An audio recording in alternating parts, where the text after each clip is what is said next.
নমস্কাৰ আমি আজি জেনেৰেল মেথছৰ কেইটামান অংক লৈ আছোঁ তাৰে প্ৰথম অংকটো হ'ল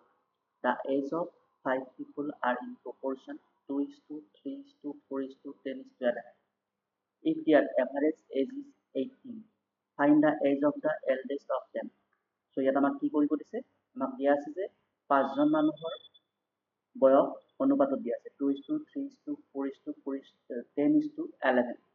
আৰু তেওঁলোকৰ এভাৰেজ এজ কি আছে 18 আৰু আমি কি উলাব লাগে এল্ডেষ্ট পাৰসন জনৰ বয়সটো উলাব লাগে সো এই ক্ষেত্ৰত আমি আমাৰ প্ৰপৰচনটো চাও হাইয়েষ্ট প্ৰপৰচন কি আছে হাইয়েষ্ট অনুপাত আছে 11 গতিকে এল্ডেষ্ট পাৰসন জনৰ আমি বয়সটো ধৰি লম সো কি বুলি ধৰিম 11x so the eldest person has a share of 11 from the proportion so let the age of the eldest from them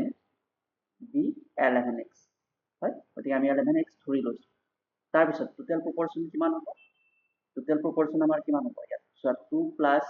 3 + 4 + 10 + 11x total হ'ব 30x সো এই 30x ৰ এভাৰেজ প্ৰপৰচন কিমান হ'ব আমাৰ 30x ৰ এভাৰেজ প্ৰপৰচন 30x/5 6x হয় according to question average age কিমান দিয়া আছে 18 দিয়া আছে so average is given 18 so 6x equal to what 18 so x ৰ ভ্যালু কিমান হ'ব ইয়াৰ পৰা 3 হ'ব আৰু আমাৰ eldest person জনৰ বয়স কিমান আছিল 11x আছিল গতিকে 11 * 3 হ'ব 33 আছে এই ক্ষেত্ৰত গতিকে আমাৰ শুদ্ধ উত্তৰ দিয়া আছে অপচন বি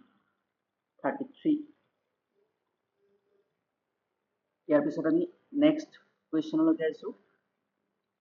নেক্সট কোৱেশ্চন দিয়া আছে the speed of a boat upstream is 20 km/h find the speed of the boat downstream if the speed of the stream is 3 km/h so আমাক দিয়া আছে বোটখনৰ নাওখনৰ আপস্ট্ৰীম 20 km/h হয় আৰু আমি ইয়াত কি উলাবলে বোট ডাউনস্ট্ৰীমটো উলাব যদি আমাৰ স্ট্ৰীমটো কিমান হয় স্ট্ৰীম 3 km/h so এই ক্ষেত্ৰত আমাৰ ফৰ্মুলা কি হ'ব the speed of the boat downstream is equal speed of the boat upstream plus 2 into speed of the stream আমাৰ boat upstream কিমান দিয়া আছে 20 আৰু speed of the stream দিয়া আছে 3 গতিকে কিমান হ'ব 20 plus 2 into 3 গতিকে কিমান হ'ব 26 km/h আৰু ইয়াত আমাৰ শুদ্ধ অপচন হ'ব option A 26 km/h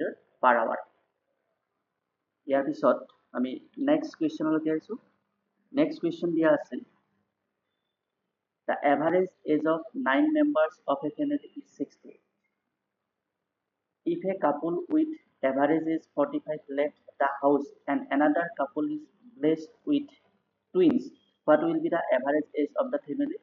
5 years later so family to amar 9 members ase aru teolokor average age 60 recently 45 average age of এজোৰ কাপল কি হৈছে লেফট কৰিছে তাৰ পিছত এগেইন কি হৈছে সেম ইয়াৰ টুইনস বেবি পাইছে গতিকে এই ক্ষেত্ৰত আমি কি কৰিব লাগিব আমাক দিয়া আছে যে the total age of the family now বৰ্তমান কিমান হ'ব 9 into 68 হয় total member 9 আৰু average is 68 গতিকে কিমান হ'ব 9 into 68 612 তাৰ পিছত আমি কি পাম the age of the left couple কি আছে দুজন মানুহ যেটো লেফট কৰিছে গতিকে 45 into 2 তেওঁলোকৰ total age হ'ব 9 again the total age now কিমান হ'ব লেফট কৰাৰ পিছত 612 minus 90 522 total age গোটেই ফ্যামিলি মেম্বাৰ খিনি again the total age 5 years hence 5 বছৰ পিছত total year কিমান total age কিমান 522 into 9 into 5 9 into 5 কি হৈছে 5 বছৰ পিছত 9 জন মানুহৰ বয়স হয় গতিকে বৰ্তমান আছিল 522 plus 9 into 5 522 plus 45 567 এই ক্ষেত্ৰত আৰু চোৱা যে the number of people in the family remains constant as two people left and pair of twins was born the same year অৰ্থাৎ কি কৈছে যে যেটো দুজন মানুহ কাইছে আৰু দুটাত জন্ম হৈছে গতিকে total members কিমান থাকিব 9 এ থাকিব গতিকে আমাৰ average of age of the family কিমান হ'ব 567/9 হ'ব হয় so 567/9 63 আৰু ইয়াত আমাক দিয়া আছে অপচন A 63 ইয়াৰ পিছত আমি নেক্সট কুৱেশ্যনলৈকে আহিছোঁ নেক্সট কুৱেশ্যন দিয়া আছে there are 40 animals in a zoo and per animals 20 packets of milk is required. One pack of milk contains 200 milliliter of milk and milk costs 46 rupees per liter. If the employees of the zoo fulfill only 80% of the animal's intake of milk, what will be the expenditure of the zoo? So, আমাক কি দিয়া আছে total milk কিমান লাগিব দিয়া আছে যে total animals আছে 40 হয় তাৰপিছত per animal 20 packets of milk required আৰু প্ৰত্যেকটো animalক কিমান লাগে 20 packet লাগে আৰু per packet 200 ml হয় আৰু এমপ্লয়ী বিলাকে কি কৰিব পাৰে মাত্ৰ 80% ফুলফিল কৰিব পাৰে আৰু আমাক কি ওলাব দিছে জুখনৰ এক্সপেন্ডিচাৰটো ওলাব দিছে সো এই ক্ষেত্ৰত আমি কি কৰিম so total amount of milk required আমাক total গাখীৰ কিমান লাগিব milk কিমান লাগিব so total animals 40 into per animal 20 packet so 40 into 20 আৰু per packet কিমান থাকে 200 ml so total আমাৰ হ'ব 1,60,000 ml হ'ব আৰু ইয়াক আমি লিটাৰত কনভাৰ্ট কৰিলে 1000 এ ডিভাইড কৰিব লাগিব 1000 এ ডিভাইড কৰিলে আমি কিমান পাম 160 লিটাৰ অফ মিল্ক মানে আমাক কিমান লাগে গোটেইখিনি এনিমেলক গাখীৰ দিয়াৰ কাৰণে 160 লিটাৰ